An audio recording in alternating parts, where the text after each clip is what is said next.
This is the Mobile Tech Podcast, brought to you by worldpodcasts.com. Now here's your host, Tech Girl, Miriam Joie. Brought to you by Audible. Stay tuned for a special offer at the end of the show. Hi, and welcome to the Mobile Tech Podcast. I'm your host, Miriam Joie, and today is Friday, May 6th, 2022, and I have the lovely Judie Stanford of Gear Diary here with me. Hi, Judie. How are you? Hi, Miriam. I'm great. How are you? Oh, it's a busy day. I'm doing good. Lots going on right now. But the news were pretty quiet this week, and I thought maybe we can talk about some phones we've been playing with. There's a few news items we're going to be discussing, but I know you've been reviewing phones like the OnePlus 10 Pro, the Oppo Find X5 Pro, and the Realme GT 2 Pro. And, they are kind of like variations of the same theme. They're flagships all made by BBK Group. And I'm kind of wondering, what can we tell our audience about what they should get of those three phones, right? Well, this is assuming that our audience is able to get one or all of these phones, because some of them are not as available in the United States. Yeah, so that's definitely the first question is, are you in the United States? And then once you say that, is if you can get them, like importing them, assuming you're willing to do that, do you care about 5G would be my next question, right? Yeah.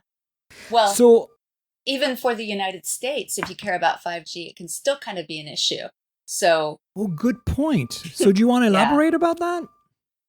Sure. So with the OnePlus 10 Pro, which is the only phone that's technically available in the United States, even though you can get all of them in the United States, its full 5G capabilities are limited to T-Mobile and now to Verizon.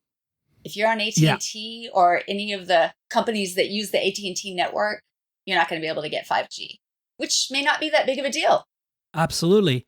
I mean, it depends who your carrier is, but it's good to know. And this is one of the things that's been really driving me nuts about all the OnePlus phones sold in the US, unlocked, regardless whether you get a flagship or even one of the N series Nord phones, is that they are not supporting AT&T 5G no matter what.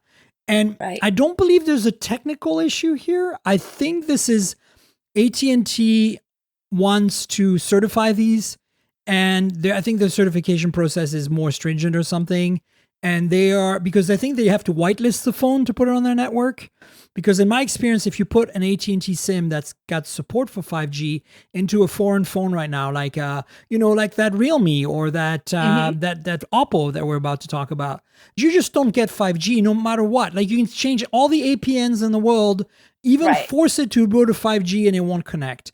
Because the IMEI, I believe, it's not compatible with the bands that they use for AT&T. I think that's the whole thing. It just doesn't offer those bands.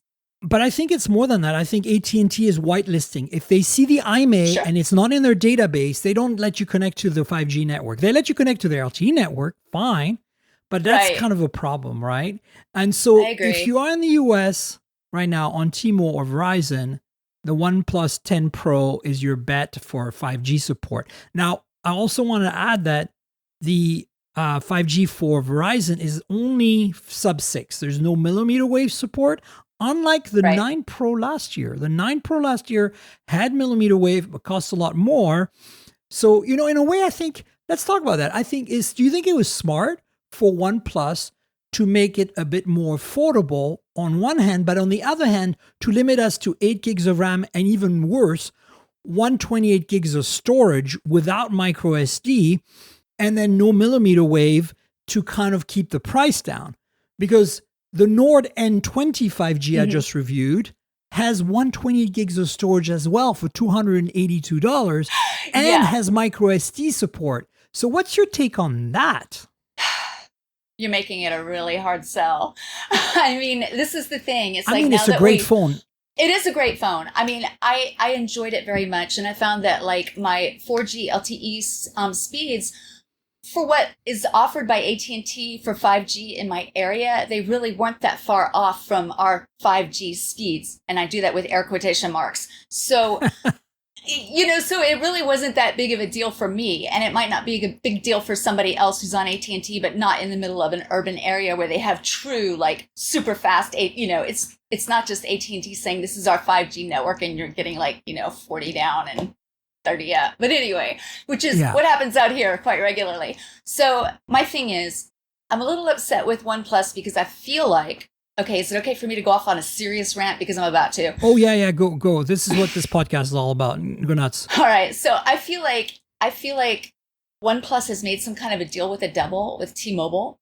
And I feel like T-Mobile, first of all, was like, okay, so we're going to be the carrier that you like cater to in the United States. And OnePlus was like, okay. And they were like, that means no dual SIMs. And OnePlus was like, okay. And so no dual SIMs for their US models, first of all. Okay. Yeah, and then they were hassle, like, and they were like, and no memory cards. We don't want memory cards. And, on your flagship phones. And OnePlus was like, okay, no memory cards. And then let's say that maybe they were like, oh, and by the way, 5G is not going to work for anyone properly unless they're on the T-Mobile network. And maybe Verizon, because we're not mad at them this week. And this is like the conversation in my head. Obviously, none of this is true, And so OnePlus is like, yeah, okay, just sell a bunch for us. And, everybody else is sitting there going, hey, I've been supporting OnePlus since it was like, the never settle phone that like gave me more for my money. And, now they're a little bit more expensive, but I still like OnePlus. And I can't even have 5G. Wait, I'm going to go look at something else. I mean, that's kind of what it comes down to for me. I mean, it's a definite drawback because, you buy a Galaxy, you buy an iPhone, and it's going to work on any US network right now. Yeah, absolutely. Right? And the OnePlus is a great phone, but it is. Knowing that you can't just switch networks at will, for those of us, especially who are tech savvy early adopters and might want to switch networks, it's a drawback. And I don't think they have I don't think T-Mobile is that controlling. I think it comes down to certification costs. Remember, the IP68 water resistant is available on the T-Mobile version, but they're physically identical. So I don't think that the unlocked version isn't IP68. I agree. They just don't want to pay for it. And I wrote that in my review. So they don't want to pay for they don't want to pay for the AT&T certification. Number one. Number two, the storage thing, you have to understand, for flagships, OnePlus hasn't had microSD since the original OnePlus One.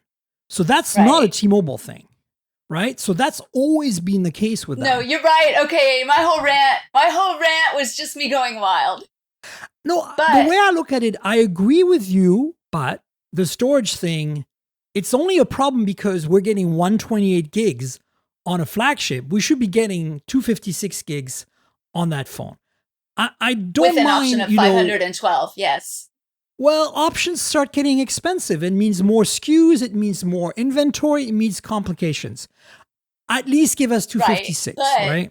Yes. Yes, I agree. But if you're going to start it at $899, why not just go ahead and make a 512 version that's $150 more? Do that. Somebody's going to want it. True. Yeah. I mean, Samsung does that. Apple does that. Again, it's like those two manufacturers that are the reason I think that they're owning the market right now is in part because they're not making any compromises.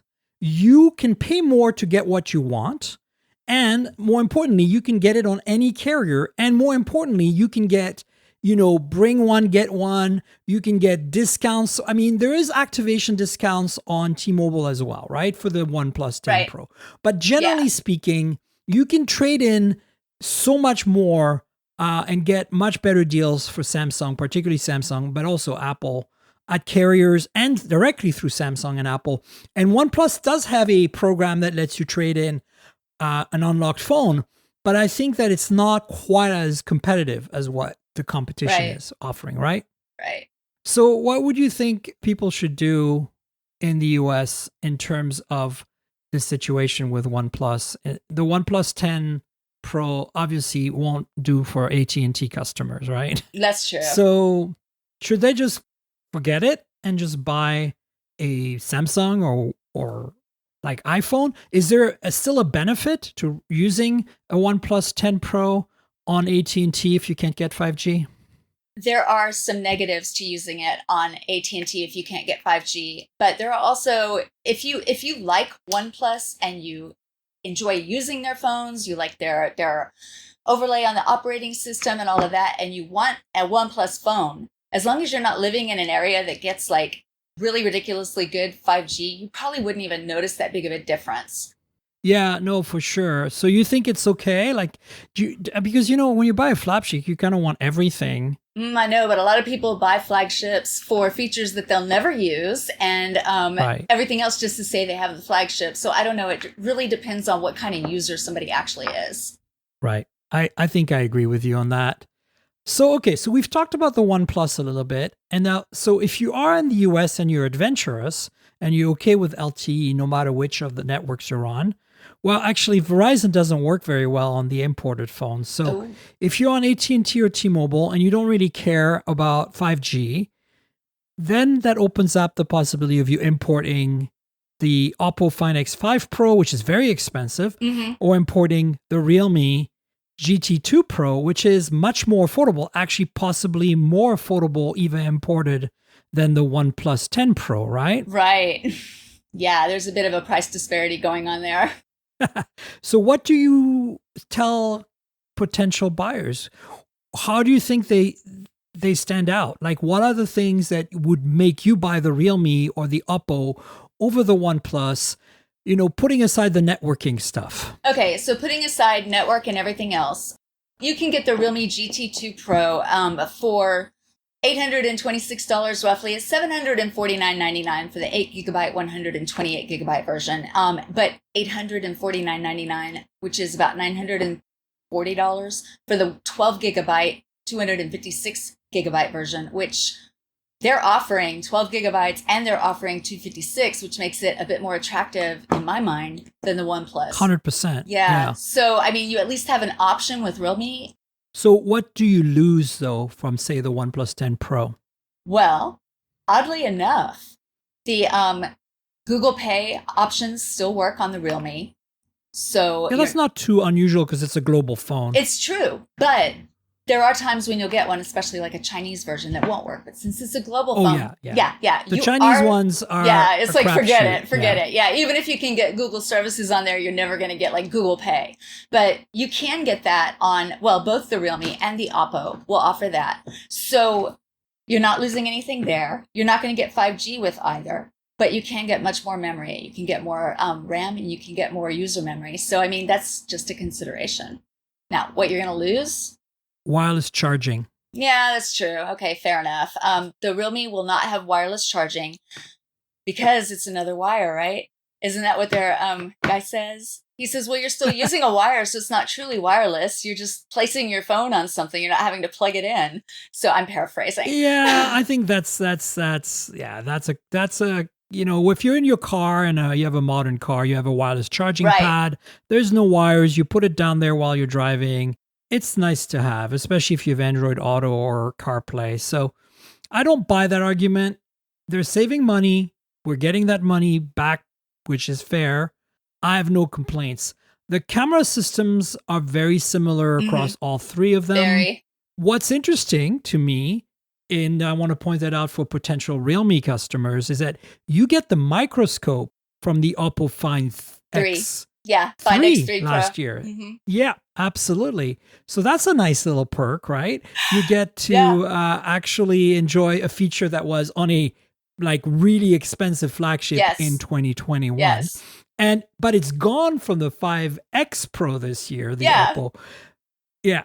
So if you want the Find X5 Pro, folks, you're not going to get the microscope. The thing that's also interesting, and I think in my opinion, kind of where the OnePlus wins in imaging a little bit. Now, on the main camera front, the Oppo Find X5 Pro is the best camera because it has in-body stabilization plus optical image stabilization. And it's got the Hasselblad stuff, and the color science is absolutely on point. And that sensor, which by the way is the same sensor as the Realme, the IMX766, is very, very solid. Now, on the Realme, you get just optical image stabilization. You don't get the in-body stabilization. And you don't get the Hasselblad stuff. But I think the main camera on those two are very close. Now, the OnePlus camera is slightly different because it uses a different sensor, but it's roughly equivalent. What changes is the Realme and the OnePlus have that 150-degree ultra wide. Right. Right? Right. So you can get fisheye or super wide. That's right. Yes. But conversely, right, the Oppo Find X5 Pro has the same exact sensor for the ultra wide as it does for the main sensor, which is the same ultra wide that was on the 9 Pro last year, which is as IMX766, but it has autofocus, which lets you do macro shots, right? Whereas on the, I believe on the Realme, there's a dedicated macro camera. Am I right? On the Realme, there is, yes.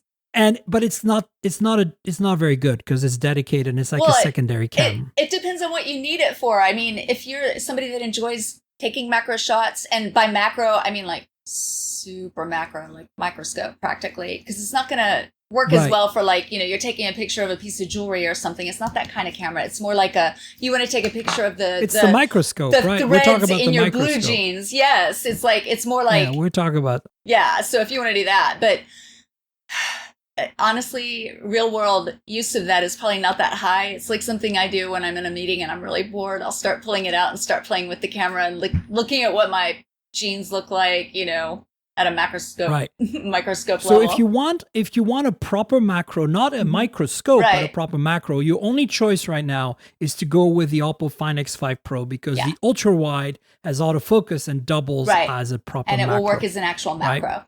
Yeah. And then in terms of telephotos, the Find X5 Pro has a 2x telephoto, which isn't particularly great. It's fine because they use sensor fusion. They fuse the main sensor with the 2x. It's really a portrait lens. It's actually what Vivo uses on their camera phones. It's a 2x non-stabilized portrait lens. So it's optimized for portraits. So it gives you a nice natural bokeh and everything. And it's essentially a telephoto, but I think it's not as good as the telephoto on the 10 Pro. And because that's like a 3x or 3.3 or whatever it is. And that's actually a pretty solid telephoto, right? For what it is, yes, it is. I mean, it's not a Samsung telephoto. No, it's not.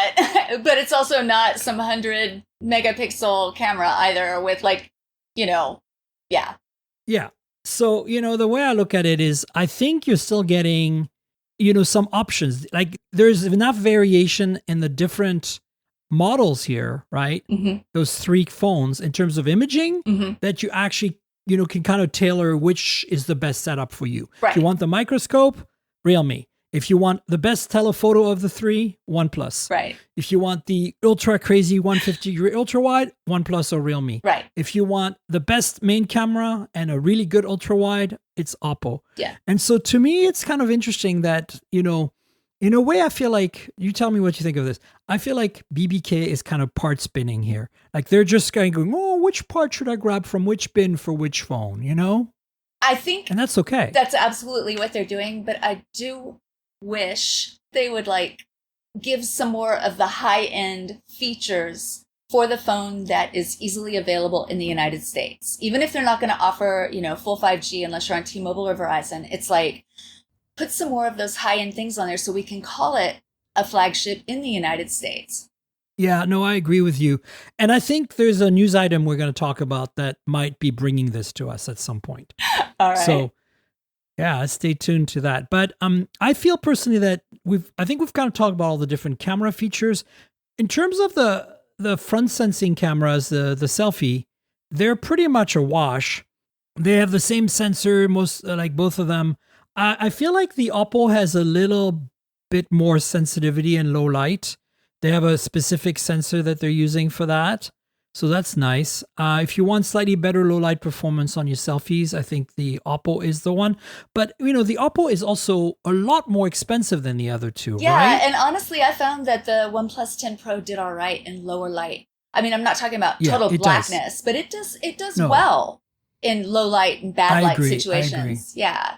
I think the big difference is that the Oppo has a custom ISP, and that custom ISP is absolutely optimized for low light. Yeah. So you really get some incredible, especially for video, you get some incredible results shooting in low light video, which has always been a bit of an Achilles heel, especially on the BBK group phones. Right. So I think that's actually interesting.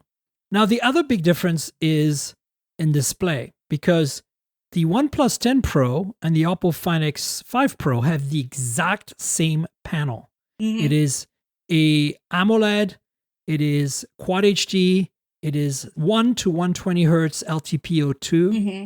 So that's 100% win for these two phones. Yes. For the Realme, it's not a curved display. So whether you like that or not, I prefer the flat. So I'm pretty happy with the Realme. Yeah, me too. Yeah, exactly. The reality is you get a flat screen. I don't think you're sacrificing very much because these are all fantastic displays, wouldn't you say? Yeah, I would. And I mean, doesn't the Realme give you a maximum brightness of like 1400 nits? So it may not be too far behind. It actually might be higher at max. I think the average brightness is lower and the maximum peak is higher. Right. Something like that. I know there's a slight difference in these two displays.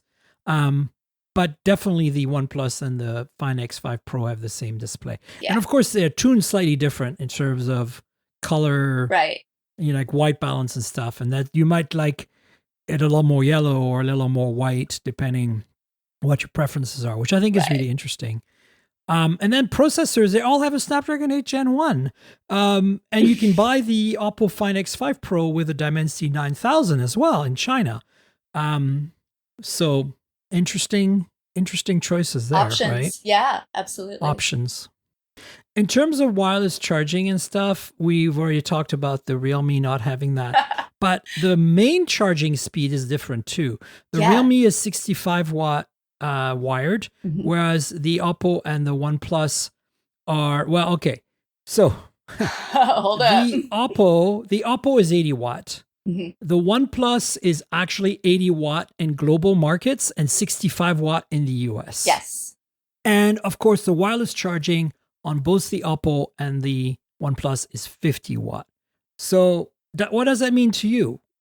What would you tell folks if they ask you what difference does any of this make?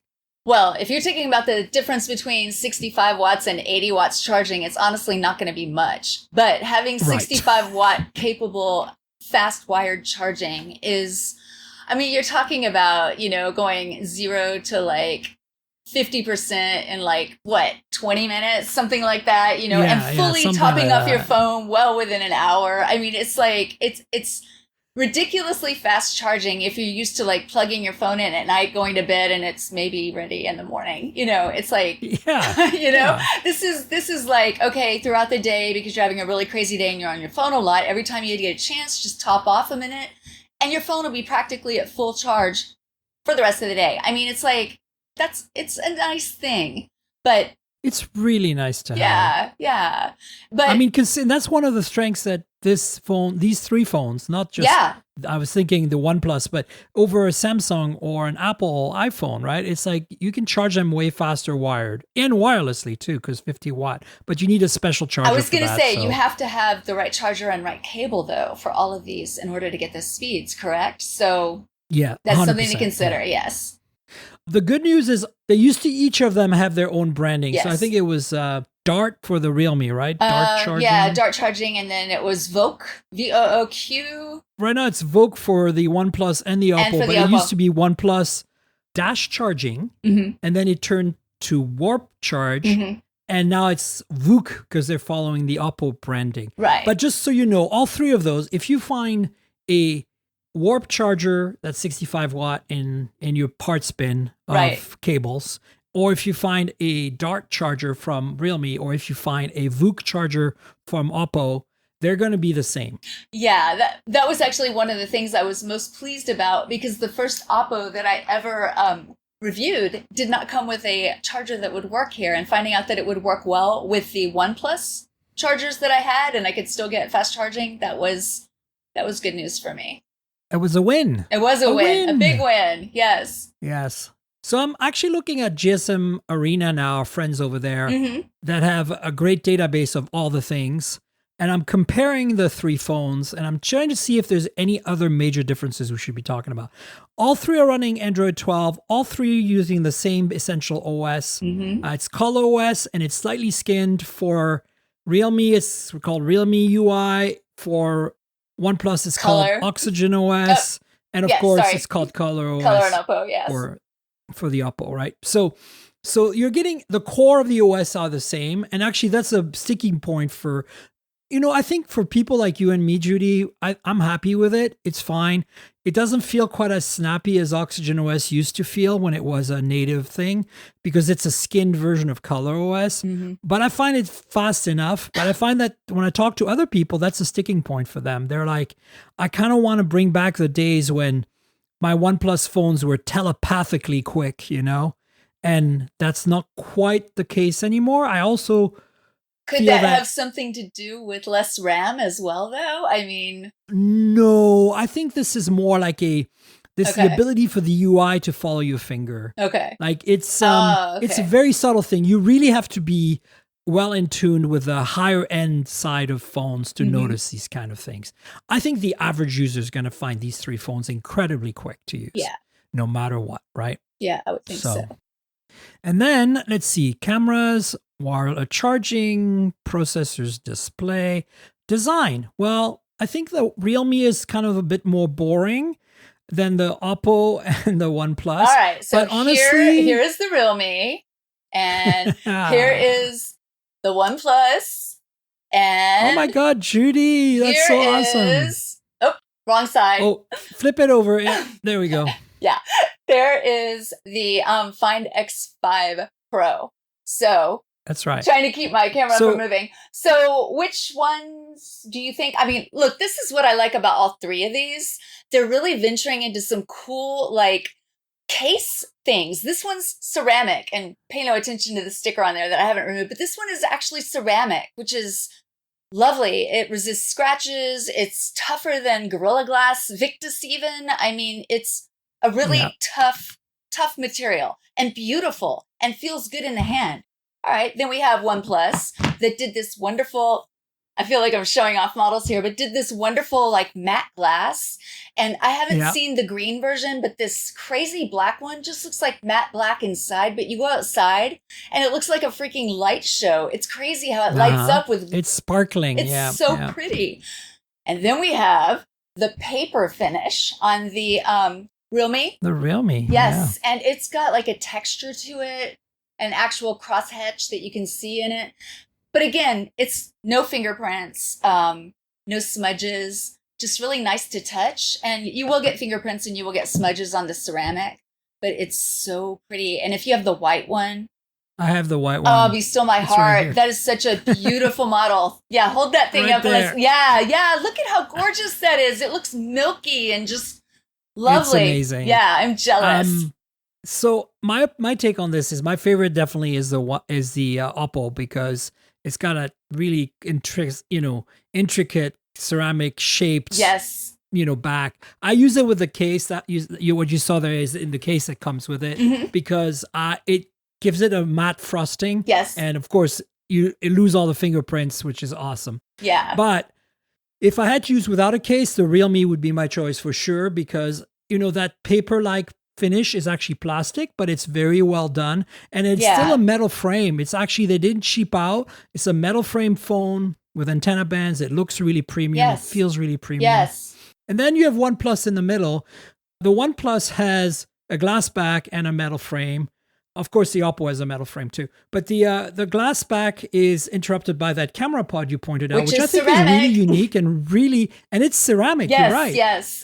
It really distinguishes itself, I feel. I agree. And honestly, I know that a lot of people think that it looks like a stovetop. I'll hold it up so you can see what I'm talking about. It looks like a stovetop, or it's too big or whatever. But honestly, I think it's one of those things where if you see it across the room, you know immediately what it is, which to me, it's like, the Pixel 6 Pro, you're going to recognize the camera on the back of it. On this one, you will recognize it on the Oppo as well, but you'd be forgiven if you got it confused with the Oppo Find X3. Pro because it has a similar. Yeah, it's very similar. Very similar. Yeah. They didn't change it that much, but then this, it stands out. This, not as much. So there. Yeah, no, I feel Design like you're language. right. I feel like you're 100% right. I think that OnePlus, for the first time, I think really in forever, has found its own brand identity. Yes. That really stands out from across the room. Yeah. Which happens with the Pixel, as you said, which happens with Samsung, and which happens with the iPhone. Yes. And kudos to them for that.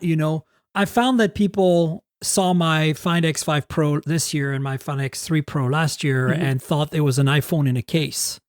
Because Ouch. the three cameras, and they thought that it was just a case that kind of had the taper on the case. Interesting. Okay. Yeah. And then I was like, no, it's ceramic. It's the phone. But it's I mean, not if you look at the shape of the cameras inside it, it's like, to me, they don't look anything like an iPhone, but okay. No, but they have the same. Put it up for a second. You know how like the Find X is a little less obvious, but the 3 last year literally had that triangular thing going. Yeah, here like we go. The iPhone. There's the 3. Yeah. Yeah. See what I'm saying? Fair. And so they thought. Yeah, there's they the thought it was an difference. iPhone because of it. Yeah. Yeah. So there you go. Anyway, so that's aesthetically, I think all 3 of them have merits. And the only thing that bums me out, frankly, of all 3, I'd pick any 3 of these phones. They're great. The thing that bums me out is the no wireless charging on the Realme because I use it all the time. Yeah. And to me, it's an essential feature. But if you can live without that, I think the best bang for your buck. And if you live, of course, the whole 5G discussion we had earlier at length about being a US customer or an AT&T customer here. If you can get past that, I think that the Realme is your best value, your best bang for your buck, right? Yeah, I think so. Especially if you want to go for the 8 gigabyte, 128 gigabyte version, correct? Well, the 12 gigabyte 256, yeah. Or even the 8 gigabyte. It's like, that's what I'm saying. Like, it starts at, what did you say, 750 imported roughly? That sounds right. Let me find that real quick. So, I mean, of course, I'd probably want to pick the more storage option myself. Same. But I'm just saying that if you don't need the storage and you're like, I want to get a really nice EBK phone and I don't want to spend OnePlus 10 Pro prices. Right. This is probably a solid option. And I bet you abroad too, like in India and stuff, it's probably even more of a difference. Yeah, right? I bet you're right. Yeah. So that's kind of our take on these 3 phones. I know we've talked about them on the podcast before, folks, but I thought with Judie and I having had both phones in our hands at the same time, and with Judie, your site is more about like, how do things feel rather than the specs and the features. And so I feel like it's important to give you a lowdown of our thoughts as just end users rather than nerdy technical people for a change, right? Yeah, I think that's important. It's not just how it performs, it's how it feels, since it becomes an extension of your hand, right? You're going to hold it all day long. Most of us do. So how does it feel? How does it fit? Do you like using it? That's what matters. Yep, absolutely. And, other than that, that's, as you mentioned earlier, dual SIM. You're not going to get that on the 10 Pro in the US if you buy it unlocked, but it gives you better 5G support. So that's kind of like the, and again, if you're on AT&T, you're screwed, but whatever. Yeah. In terms of everything else, I think they're, size, shape, like overall feel in hand, they're very, very similar. Yeah, I agree. Because of it. And what is the retail price on the Oppo? I'm actually in the process of writing my review. I know it's over 1,000. So it's $13.35 on Amazon right now. Ouch. $13.35. Yeah. And I'm gonna look actually at Amazon.com. So this was the white one, and it is 12 gigs, 256, I believe. So yeah, you're getting a lot for your money, but you're paying for it. Yeah. So yeah. Yeah. I mean, you're paying for the ceramic. You're paying for that crazy camera system and ISP. Yeah. You're paying for, Oppo has always positioned itself as a premium brand, whereas Realme is kind of what OnePlus used to be, really, right? I feel like that's the step that they've taken. They've stepped into those shoes because Realme absolutely. Realme is doing something for everyone so that everyone can have like the inexpensive experience, but with the pro features, right? And OnePlus has gotten into pricing that is putting them into the, all right, you're paying pro price, so give me all the pro features, you know, they can't, at these prices, they can't afford to not give you everything. I agree. Yeah. So, I mean, you know, if you have the money and you want to like be a baller, I think that the Oppo is a no-brainer. Like really, like just, it's a phone nobody else is going to have. Exactly. But if you want also a phone that nobody else is going to have, at least in the US, that is not baller priced and gives you good value, the Realme is your choice. And then if you want to be, hey, I just want carrier support and I want to get like an American, you know, official phone with warranty and whatever, then the OnePlus is probably your best bet. And then if you're on AT&T, just switch carriers. I'm just joking because I know that some of you can't do that. Oh, that's good. Judie, you're one of them, right? Some folks don't have a choice. Like you don't have a choice. AT&T is the only thing you get. So yeah. So that's okay. Buy a Samsung or an iPhone. There you go. Sorry. I hate to say that. Or a Pixel. Oh, Pixel. Thank Good you. point, Pixel. You know, it's funny I say that, but I have a Pixel as my daily driver and I don't even think about it anymore. It's like, how the hell do I manage to not remember what my own phone is and recommend it? I have no issues with, like, a lot of people have problems with their Pixel 6 Pro, like, you know, software bugs and stuff. I'm very happy with mine. Smooth as silk. I'm very good. But it's funny, I always forget that's what I have. There's something about that phone. I never forget. I love that phone. And I've had some issues with it, mainly like fingerprint. It's only when I pull out the camera, that's when I'm like, oh yeah, right. I have a Pixel. Yeah. No, it's still very good. But I have to say, you know, if I had to use my own money right now to buy a phone in the US today, right this instant, it would be a Galaxy S22 Ultra. Are you serious? Oh, yeah. Wow. And it's solely because of the camera or something else? The cameras are just incredibly good. They're not the same as Pixel good, but Pixel doesn't quite have the versatility of cameras. Sure. And the other thing is, I hate to say this, but the Tensor chip is fine, but it's not Snapdragon 8 Gen 1 fine. Like, the speed on the S22 is still a little better. I don't like the software as much. That's the thing always holding me back from Samsung. Some people love it, but One UI is not my thing. Not mine either. I'd much rather have a Pixel experience. And that's kind of another reason why I'm on Pixel. Yeah. But I have to say, considering what kind of deals you can get on S22 Ultra right now, like trade-in deals, whatever carrier deals, it's kind of hard to say no. You know? Yeah. Unless you want to go iPhone. So you're spending maybe iPhone. You're spending your own money, and your options are the Realme GT 2 Pro, the Oppo Find X5 Pro, the OnePlus 10 Pro, the Pixel 6 Pro, the Samsung S22 Ultra, or are we going with the Plus? Ultra for the camera? Ultra. Okay, all right. Yeah. And what other phones right now are comparable? iPhone 13 Pro? Yeah, but we're talking Android. I mean, yeah, okay, fine. Okay, there's always an iPhone, right? Xiaomi 12 Pro. Okay, fair. I haven't reviewed that one, but tell me what you like about it really quickly. It's the camera system again. Okay. Oh, and then Vivo X80 Pro okay. when it's coming out, or the 70 Pro if you want to go 3 months ago. Okay, because they come out with a new phone every 3 months. All of these phones, which one are you going to pick as the one that you are going to spend your own hard-earned money on tomorrow? Or today? Because I'm in the US and I need 5G and I'm on T-Mobile, I really narrows it down to 3 phones, right? Yeah. It narrows it down to S22 Ultra, Pixel 6 Pro, and OnePlus 10 Pro.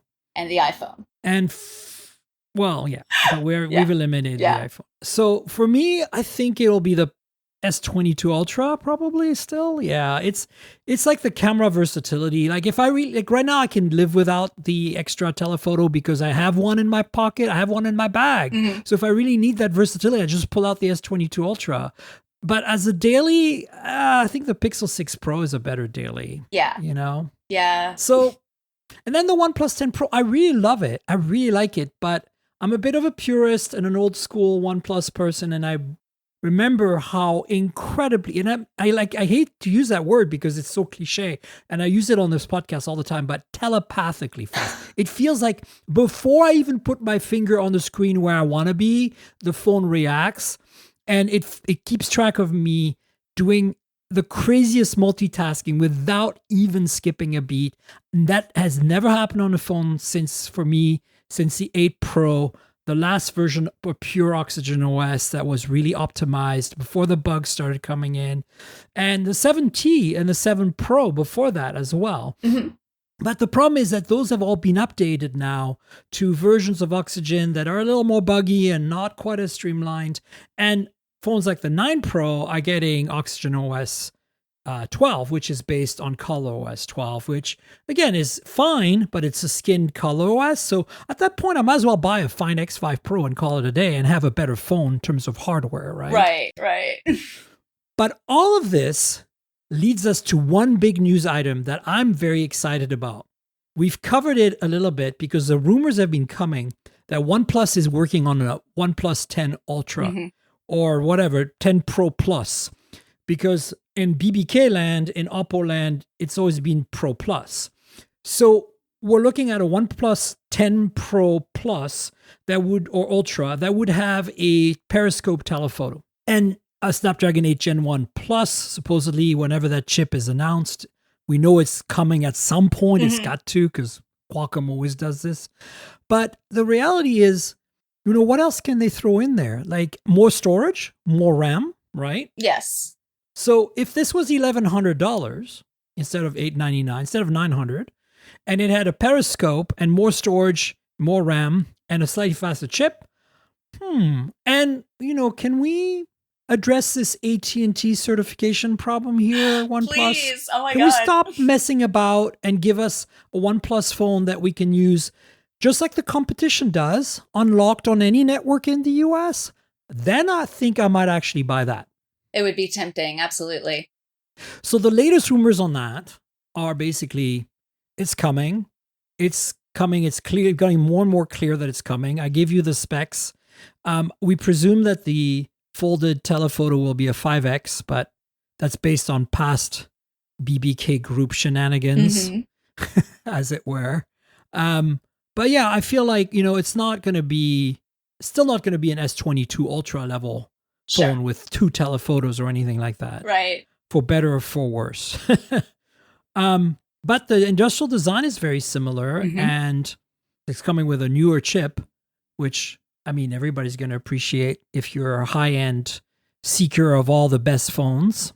And then, I don't know what else. We don't know much about that periscope. I'm assuming it's 5 megapixels. Yeah. But, yeah. The other thing that came out of that article is that they're still working on OnePlus 10 non-Pro, but I have a feeling we're not going to see that in the US.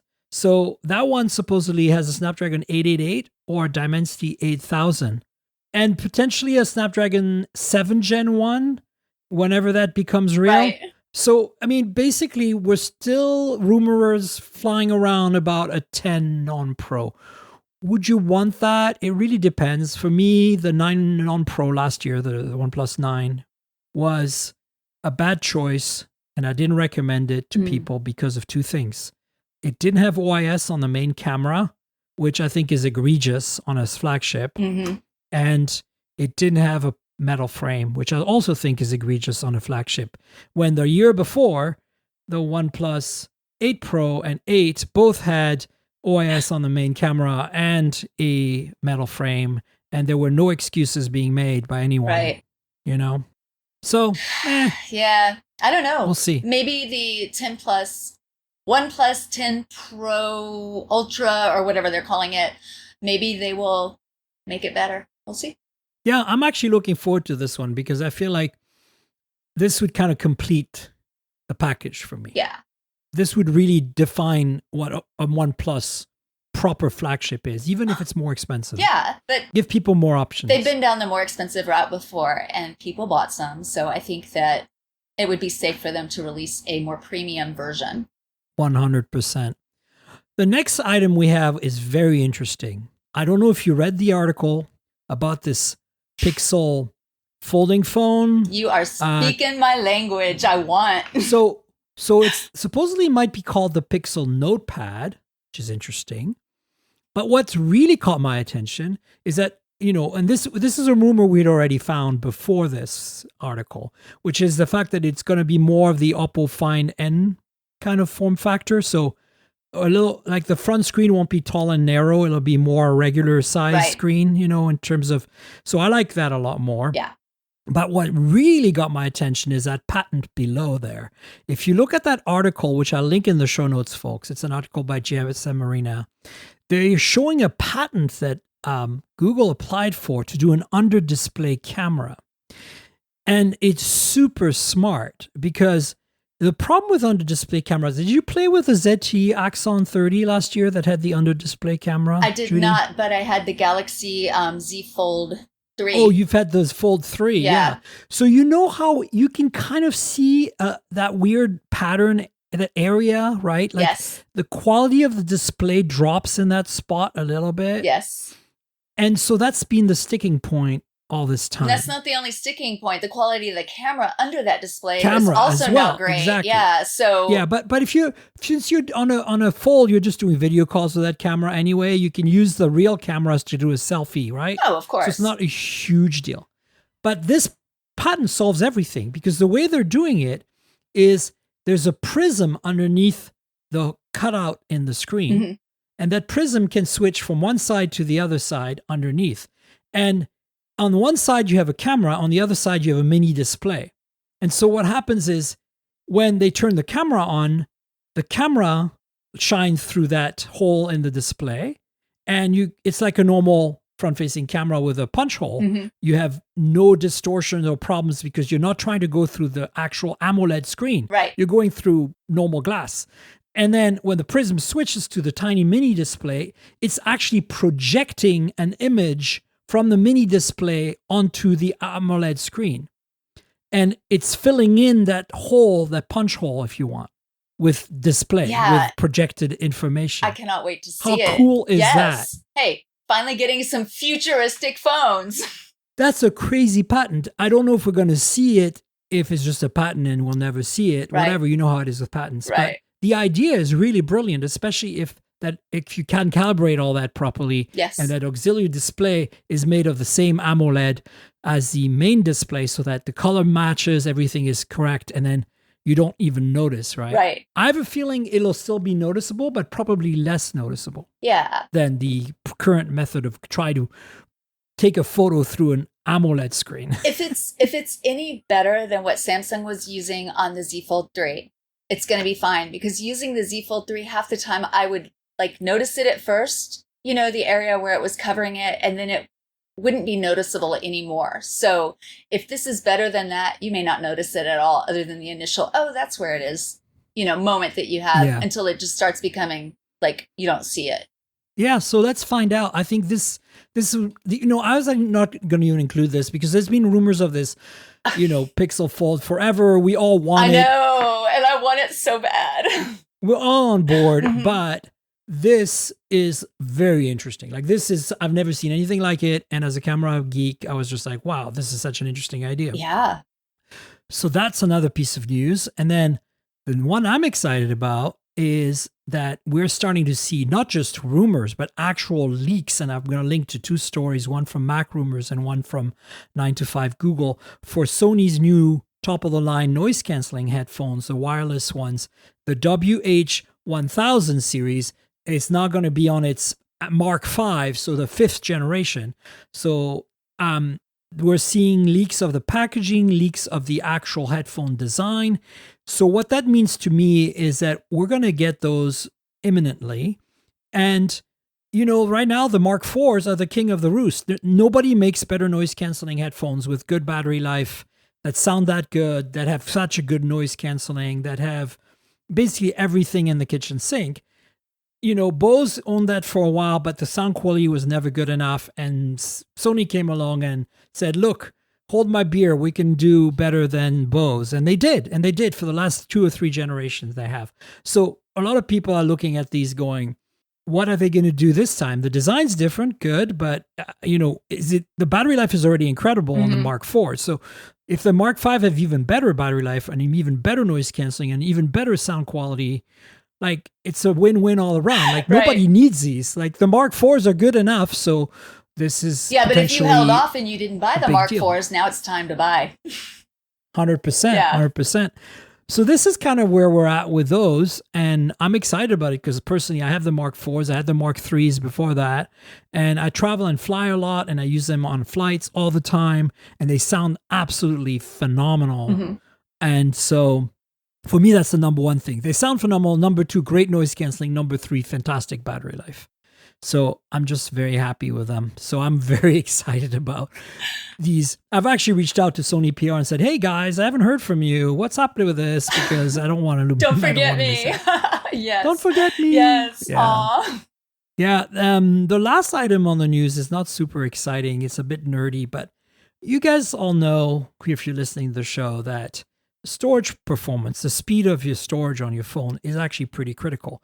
The way your apps launch fast when you tap on an app is it needs to load this app from the flash storage. And if that's fast enough, then it feels instantaneous, right?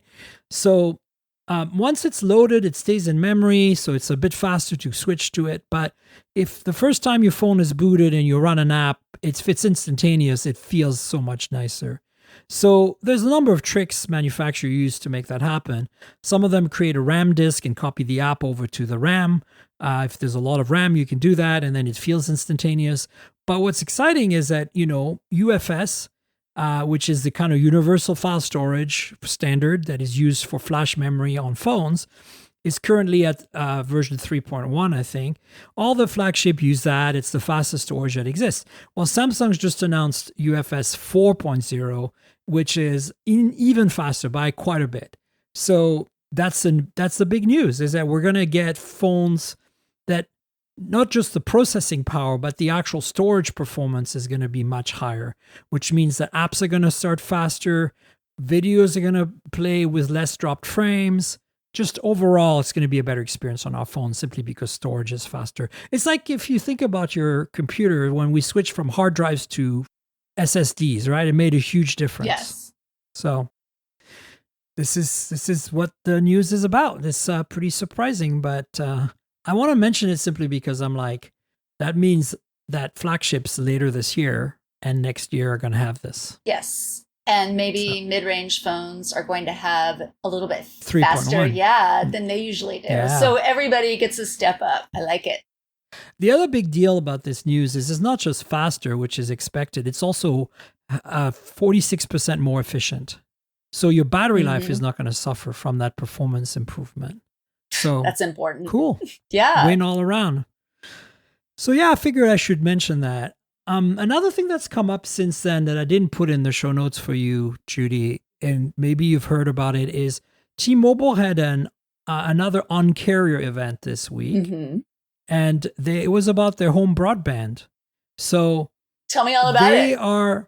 So you've been able to get home broadband from T-Mobile via 5G for a while. They sell you a router that has basically a 5G. It's basically a 5G hotspot, but for home use. It plugs into the wall. It's got much better antennas because it's bigger, so it can catch better 5G signals. And then it's got a full-on router with Wi-Fi 6, like high-quality Wi-Fi performance.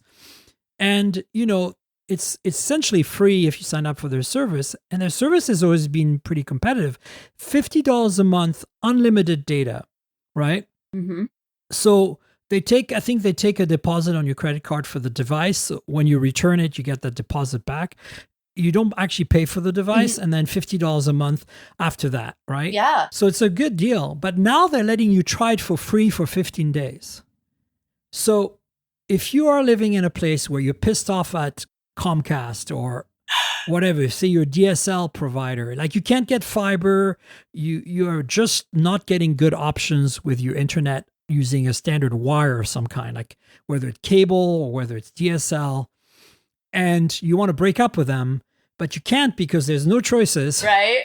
Maybe if you have 5G T-Mobile in your area, you can go out to T-Mobile and get that 15-day free trial where they don't charge you anything and they don't ask you any questions if you return the box within 15 days. And you can try it out and find out if the 5G there is good enough for you to work with. Can't hurt anything and to if try. You do like it, yeah. If you like it and it works for you, $50 all-inclusive, unlimited, no data caps a month. That's amazing. And so they're using both. So it'll fall back to LTE, but they're mostly counting on mid-band 5G for this. So if you're in a city, this is probably going to work really well. But I don't think it's going to work too well if you're in suburbia or in, of course, rural areas, because the low band is not that much faster than LTE, right? The regular 5G. The mid-range, though, the mid-band on here in SF, I'm getting 300 down and 80 up on mid-band 5G on T-Mo. So if that's what you get with that box, if you put it by a window or something, it should completely be able to replace your cable internet. Yeah. So I'm only excited because of this like 15-day free trial. Like the fact that they're doing what they did back in the day, when John Ledger was still the CEO, and he's like, okay, if you want to try out our service, we're going to send you an iPhone and you can try it for 15 days, no questions asked. If you return the phone in 15 days and you don't want service, we're not charging you a thing. And if you keep the phone, then we'll charge you. This is the same deal, which I think is really cool. Yeah. Yeah, I'm actually looking at the T-Mobile coverage map compared to AT&T, and gotta admit, I'm a little bit impressed. Are you have any options? Like, does AT&T sell you some sort of broadband internet that's wireless, using LTE or 5G in your location? Not that will work where I live. So I may have to check and see. I actually use a service out of San Angelo that involved us building our own tower so that it could be beamed to us. It's a millimeter wave connection. Yes. So it's like some days it's really, really great. Some days it's not great at all. But if we could get true 5G, if T-Mobile service is good enough here that they would actually put that here for $50 a month, which is a third of what I am paying right now for VGI, it would be worth looking into. Yeah, for me the biggest problem is I'm in a city and I got good 5G. Yeah, sure. But I can't get fiber where I am. Like there is, like for whatever reason, like Uber and Eliane, who run Uber Gizmo, live like 3 blocks from me, and they can get fiber there.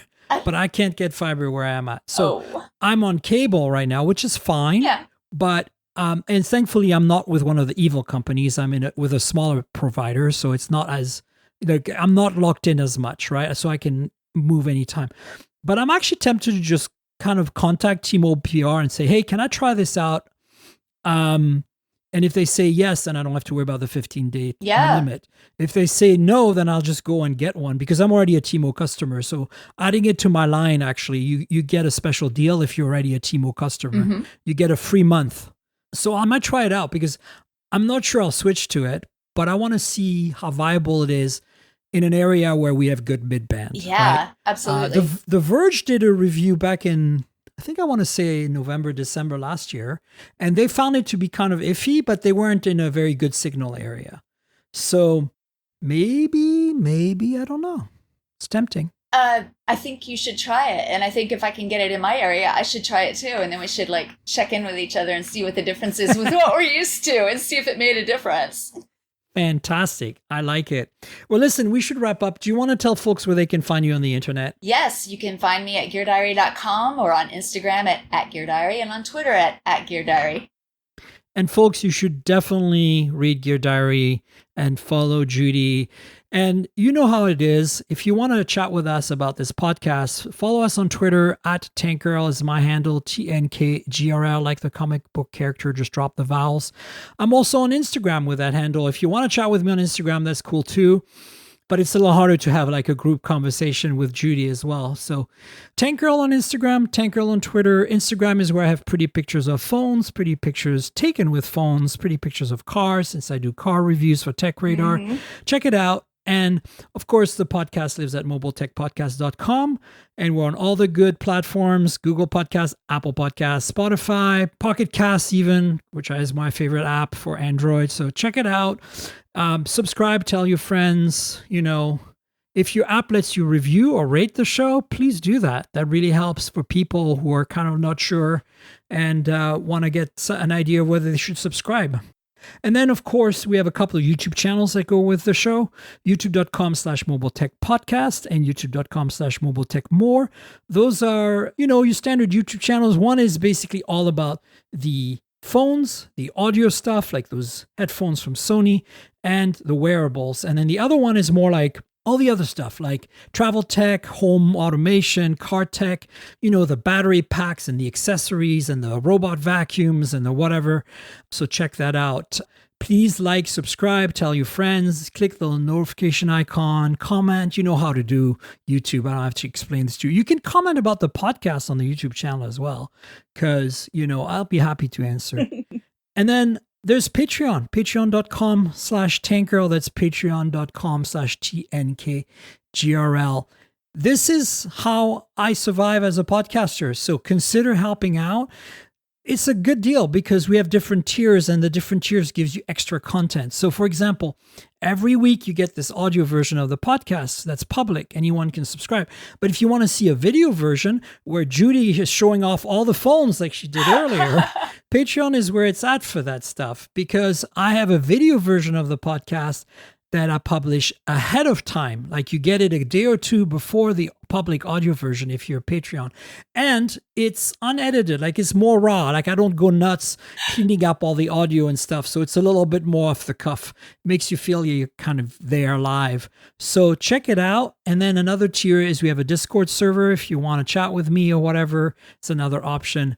So yeah, please help out. This is how I make this podcast go every week with your support. And I want to thank my existing patrons for being awesome. And I encourage you to join Patreon. Again, patreon.com/TNKGRL. And finally, I want to thank our sponsor, Audible. Audible's been with us since the early days of the show, and they're fantastic. They're the #1 audiobook platform in the universe at this point. If you love reading, if you love books like I do, consider joining Audible. I've got a special deal for you. You get a 30-day free trial. You get to keep a book at the end, whether you stay or not. Hopefully you'll stay, and I'll tell you why in a second. But ultimately, check it out. It's audibletrial.com/mobiletech. That's audibletrial.com/mobiletech for the URL. So why Audible? Well, look, if you're like me, you're reading the computer screen all day, you're working on your computer, you're tired at the end of the day and you want to take a break. And guess what? Well, you can watch more screen. You can watch Netflix or something, or read something on your screen. But what if somebody read you a story instead? What if you kicked back, put your headphones and earbuds on, and a beautiful voice would come on and read you a book, or read you a short story, or read you a podcast? That's what Audible is all about. So they have an incredible selection of books. Some of the books are read by the authors. It's just a great platform if you love books and you love reading, but you don't want to read with your eyes. You want to have it read to you. So yeah, check out Audible. I really love them. And again, your support is appreciated. If you don't feel like you can do the Patreon, or you don't want to click through the PayPal link that's in the show notes to make a donation and buy me a coffee or whatever, Audible is another way you can help. By helping them, you help me. And of course, I want to thank Audible for being our longtime sponsor. And Judie, thank you for being my guest on the show yet again. Well, thank you so much. And I'm going to throw in real quick that Audible is fantastic when you're cooking dinner. I just want to say, because a lot of if you have Kindle Unlimited, a lot of the books there come with free Audible books. Okay. And as long as you're reading the book in Kindle Unlimited, you can also listen to it in Audible. And I love being able to switch between reading to listening. And when I'm cooking, obviously I can't have hands in stuff and be flipping pages. So having somebody read to me is lovely. Y'all support your favorite podcaster. Thanks again, Judie. I will definitely have you on the show again at some point in the future. Thank you. And folks, we'll have another show next week, so stay tuned for that. Until then, cheers, everybody. Bye.